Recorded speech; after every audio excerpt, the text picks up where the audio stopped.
इसका चैप्टर 3 है, इसका नाम क्या है, how the state government works, मतलब कि राज्य की सरकार कैसे कार्य करती है ना। हिंदी मीनिंग तो ये हो गया। अब इसको डायरेक्ट पढ़ना ही स्टार्ट करना पड़ेगा, क्योंकि इसमें ऐसा कुछ बेसिक इंट्रोडक्शन टाइप में तो कुछ है नहीं कि कैसे क्या वर्क करती है, क्या काम करती है स्टेट गवर्नमेंट एंड ऑल ये सब चीजें। ठीक है, तो आगे पढ़ते हैं। Last year we discuss the factor government works at the 3 levels, local, state or national, and looked at the work local government is some detail in this chapter. We examine the works of the government at the state level. How does this take place in a democracy? What is the role of a member of the legislative assembly, MLA, and ministers? How do people express their views and demands action from government? We look at the questions through the examples of health. देखो, इसके पहले हम लोगों ने कौन सा chapter पढ़ा था, role of the government in health, मतलब सरकार का क्या योगदान रहता है हेल्थ से रिलेटेड, क्या चीजें जो है सॉर्ट आउट करती है वो, और क्या चीजें करती है हमारे लिए, है ना। तो यही सब चीजें हम लोग पहले चैप्टर में पढ़ चुके हैं। अब आपको पता है कि जो गवर्नमेंट है उनको कितने पार्ट्स में डिवाइड करके रखा है, 3 लेवल्स में। उनका काम कितने लेवल में होता है, 3 में। कैसे, नेशनल, स्टेट और लोकल, है ना, सभी को पता है। नेशनल जो पूरा यूनियन जो सेंट्रल गवर्नमेंट होती है ना, स्टेट गवर्नमेंट होती है, और लोकल में कौन आ जाता है, आपका पंचायत और ये सब चीजें आ जाती है ना। स्टेट, यूनियन, ये सब समझ चुके हो आपकी 3 लेवल कौन सी बता रहे हैं इसमें, है ना। तो ये जो 3 लेवल है वो अपने अपने स्तर पे काम करती है। ठीक है, अभी एक आपको आपके जस्ट राइट हैंड साइड पे कुछ दे के रखा है, वो पढ़ते हैं। हुज रिस्पॉन्सिबिलिटी, किसकी रिस्पॉन्सिबिलिटी है ये, है ना, वो इसका हेडिंग है। पढ़ते हैं आगे। Hey look at this, it says that there is a water storage in our state and people are falling sick, है ना। मतलब ये है इसका कि देखो यहाँ पर कोई न्यूज़पेपर वगैरह पढ़ रहे हैं वो लोग, या फिर कुछ बुक्स पढ़ रहे हैं लाइब्रेरी में, उन्होंने देखा वहां पर कि हमारे यहाँ पर जो लोग हैं वो गंदे पानी से क्या हो रहा है, हमारी स्टेट में बीमार पड़ रहे हैं। In many villages people were found to be drinking unclean water, है ना। बहुत सारी गांव हैं, बहुत सारी जगह हैं जहाँ पर जो लोग हैं वो गंदा पानी पी करके बीमार पड़ते हैं। Streams have dried up and so have tank it the worst affective areas, villagers have been carrying water across great distance. तो क्या है कि वो काफी दूर दूर से दूर दूर से पानी लेके आते हैं, पर वो पानी भी क्या होता है, पीने लायक नहीं होता है, क्लीन वाटर नहीं होता है ना। पीपल एट द डिस्ट्रिक्ट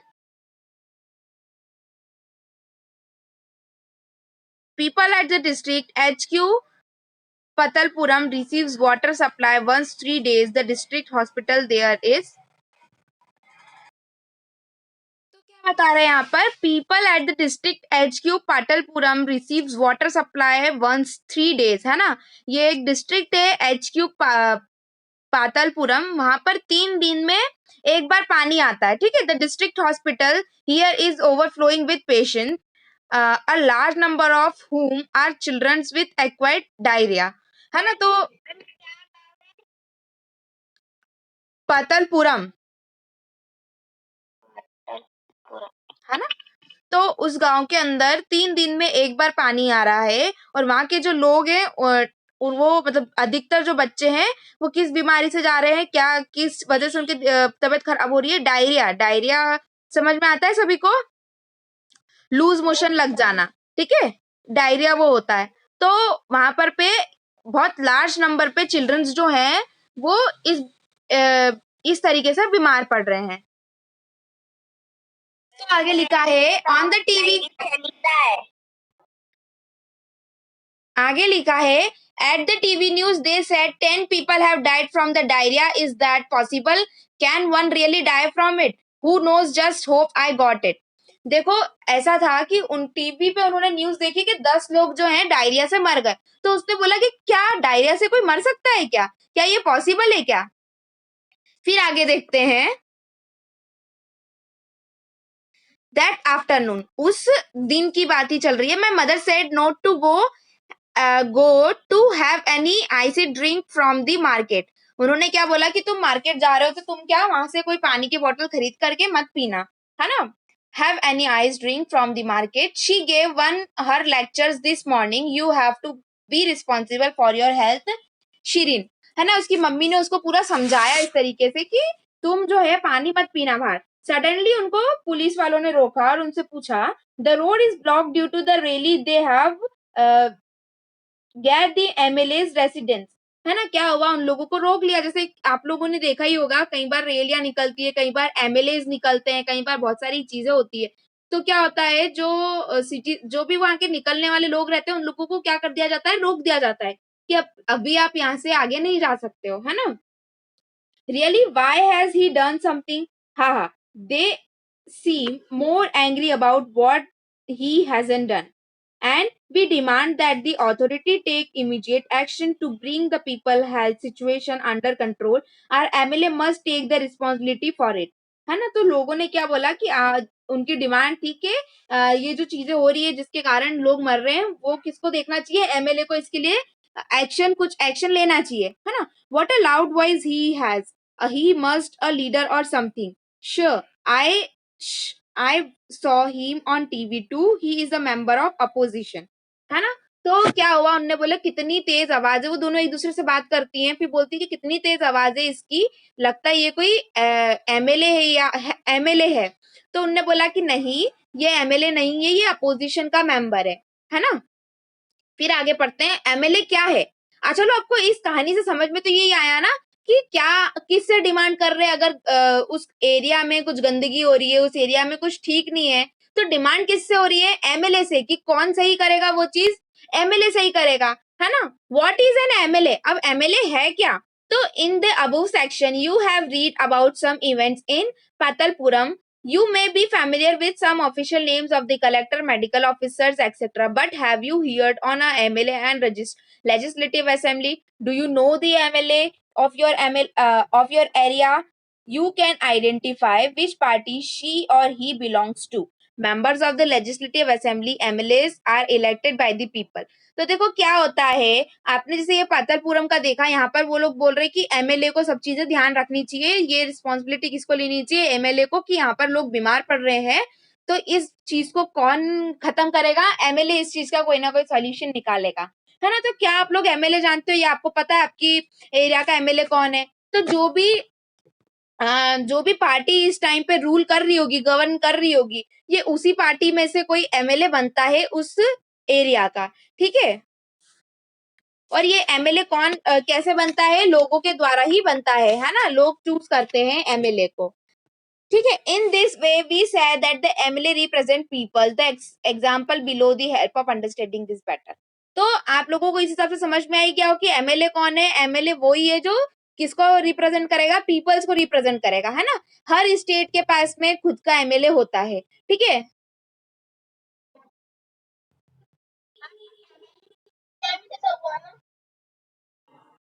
आगे पढ़ रहे बेटा एमएलए के बारे में अपन, है ना। क्या बेटा, लेजिस्लेटिव असेंबली का मेंबर होता है MLA. We will discuss about it, आपको पता चलेगा आगे जाके, एकदम से तो मैं बता नहीं दूंगी, है ना।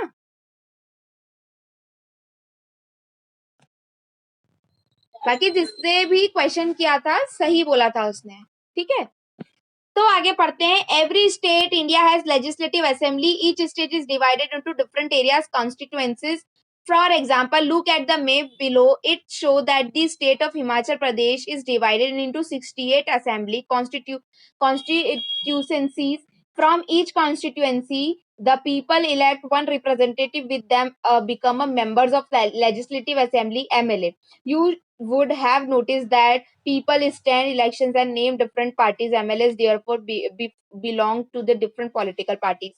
तो देखो क्या होता है, हर स्टेट में लेजिस्लेटिव असेंबली होती है और हर स्टेट में उनको क्या कर दिया जाता है, अलग अलग एरियाज के हिसाब से डिवाइड कर दिया जाता है ना। जैसे इंदौर के अंदर बहुत सारे एरियाज है, तो उसके अंदर पार्षद के चुनाव, आपके दूसरी चीजों के चुनाव, ये सब चलते हैं। तो ये वही है ना। How do people who are MLA become ministers, chief ministers. अब कोई एमएलए कैसे मिनिस्टर या चीफ मिनिस्टर बनता है। A political parties whose MLAs has won more than half the number of constituencies, a state can be a said that majority. The political parties that has the majority is called the ruling party and the other members called oppositions. An example, legislative assembly state Himachal Pradesh has 68 MLA constituency. Candidates from various political parties won the 2017 assembly elections and become the MLAs.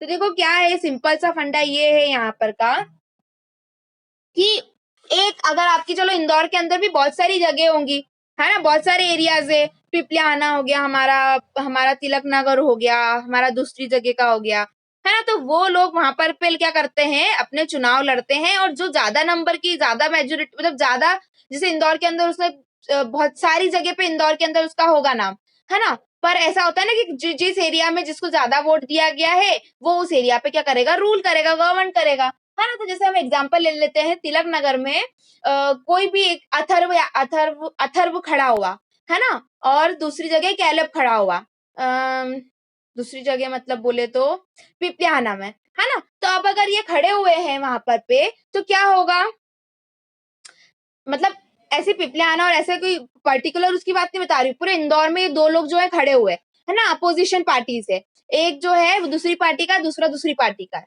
अब यहाँ पर क्या होगा कि elections होंगे तो जैसे कि तिलक नगर में से आप अथर्व को ज्यादा वोट मिले, ठीक है, फिर पिपलियाना में से किसको ज्यादा वोट मिले, कैलेब को, फिर दूसरे एरिया में से ज्यादा वोट किसको मिले, अथर्व को, ऐसे एरियाज जैसे 6 से 7 एरियाज में किसको ज्यादा वोट मिले, अथर्व को ज्यादा वोट मिले एज कम्पेयर टू कैलेब, है ना, या फिर कैलेब को ज्यादा मिले, अथर्व को कम मिले, तो क्या होगा वहां पर पे उनको आगे जाकर के क्या बना दिया जाएगा, वो रूल करेंगे, मतलब, है ना। और जो अदर मेंबर रहता है उसको तो अपोजिशन, अपोजिशन तो समझ में आता है ना, जो आपके सामने लड़ रहा हो, जो आपके विरोधी हो, उनको अपोजिशन बोला जाता है, ठीक है।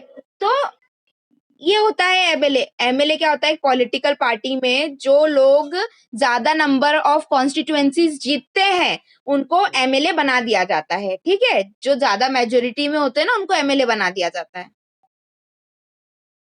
आगे लिखा है, candidates from various political parties won the 2000 assembly elections are become MLA, है ना, दूसरी दूसरी पार्टी के जो भी कैंडिडेट्स थे वो जीत करके क्या बने 2017 में, एमएलए बने। Since the total number of MLA in the legislative assembly in 68, है ना, क्या हुआ कि लेजिस्लेटिव असेंबली, एक सेकेंड, है ना, जो एमएलए बने थे, है ना, तो उनके नंबर कितने थे, 68 लोग बने वहां पर। A political party would have needed to have more than 34 MLA in order to gain a majority.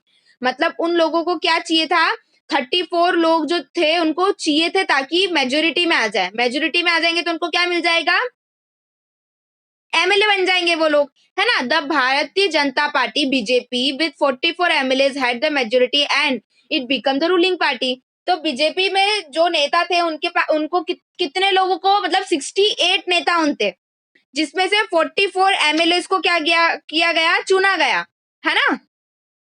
अब 48 एमएलए को वहां पर चुना गया, मतलब मेजोरिटी किसकी है, बीजेपी की है, तो वो लोग क्या बन जाएंगे, वो रूलिंग पार्टी बन जाएंगे, है ना। हर जगह से चुनाव लड़ा जाता है, देखो आपको सिंपल अगर बिना पढ़े बताया जाए तो सिर्फ इतना बताएंगे आपको कि हर एरिया से कोई ना कोई खड़ा होता है, जैसे बीजेपी है और अपोजिशन पार्टी कौन सी है, कांग्रेस है ना। अब ये दो दो पार्टीज है, दो पार्टीज के अंदर से इसमें से कितने कितने कैंडिडेट्स थे, 68 कैंडिडेट्स दोनों थे, दोनों ने हर जगह पे, जैसे तिलक नगर में बोला है तो दो लोग यहाँ पर लड़ रहे हैं, अपोजिशन पार्टी भी क्योंकि साथ में ही है ना।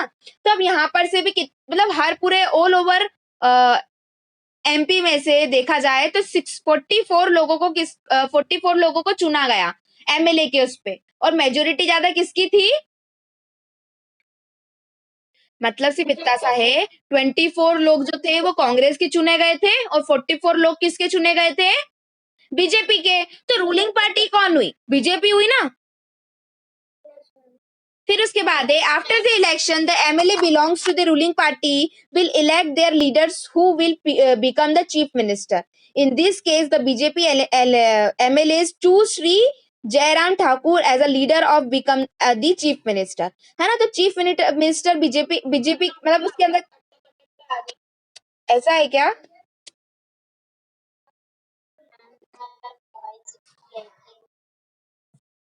सभी के लिए क्या, सभी को वॉइस ब्रेक होती हुई दिख रही लग रही है क्या, नाउ इट इज फाइन और नॉट? ओके, तो क्या हुआ इलेक्शन के बाद में जो एमएलए जिस रूलिंग पार्टी से क्या करते हैं, बिलोंग करते हैं, वो क्या लड़ते हैं एक लीडर के तौर पर, मतलब वो क्या करते हैं, खुद के लीडर को क्या करते हैं, इलेक्ट करते हैं, जो कि चीफ मिनिस्टर बनता है ना, सीएम जो कि बनता है। और अगर हम बीजेपी के केस में देखें तो एमएलए ने किसको चूज किया था, जयराम ठाकुर को चूज किया था एज अ लीडर, ठीक है, और वो क्या बने, चीफ मिनिस्टर बने। The chief minister then selects other people as minister.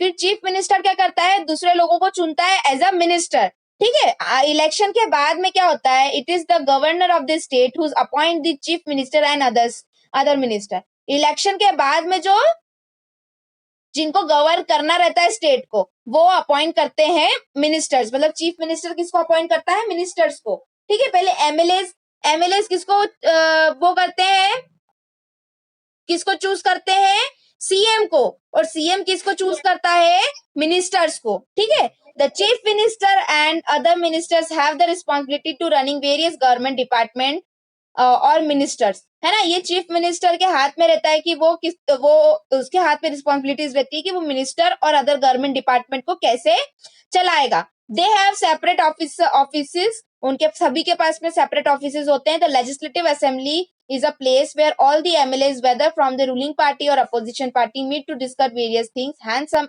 MLAs have dual responsibilities, one of as MLAs and other as minister. We will read about this further. तो क्या होता है, जो लेजिस्लेटिव असेंबली रहती है वो सारे एमएलएस के लिए, मतलब अपोजिशन पार्टी हो और जो अभी एट प्रेजेंट रूलिंग पार्टी हो, उन लोगों के लिए क्या किया जाता है, एक असेंबली रहती है जहां पर पे वो उनके डिस्कशन करते हैं सभी मिल करके, है ना।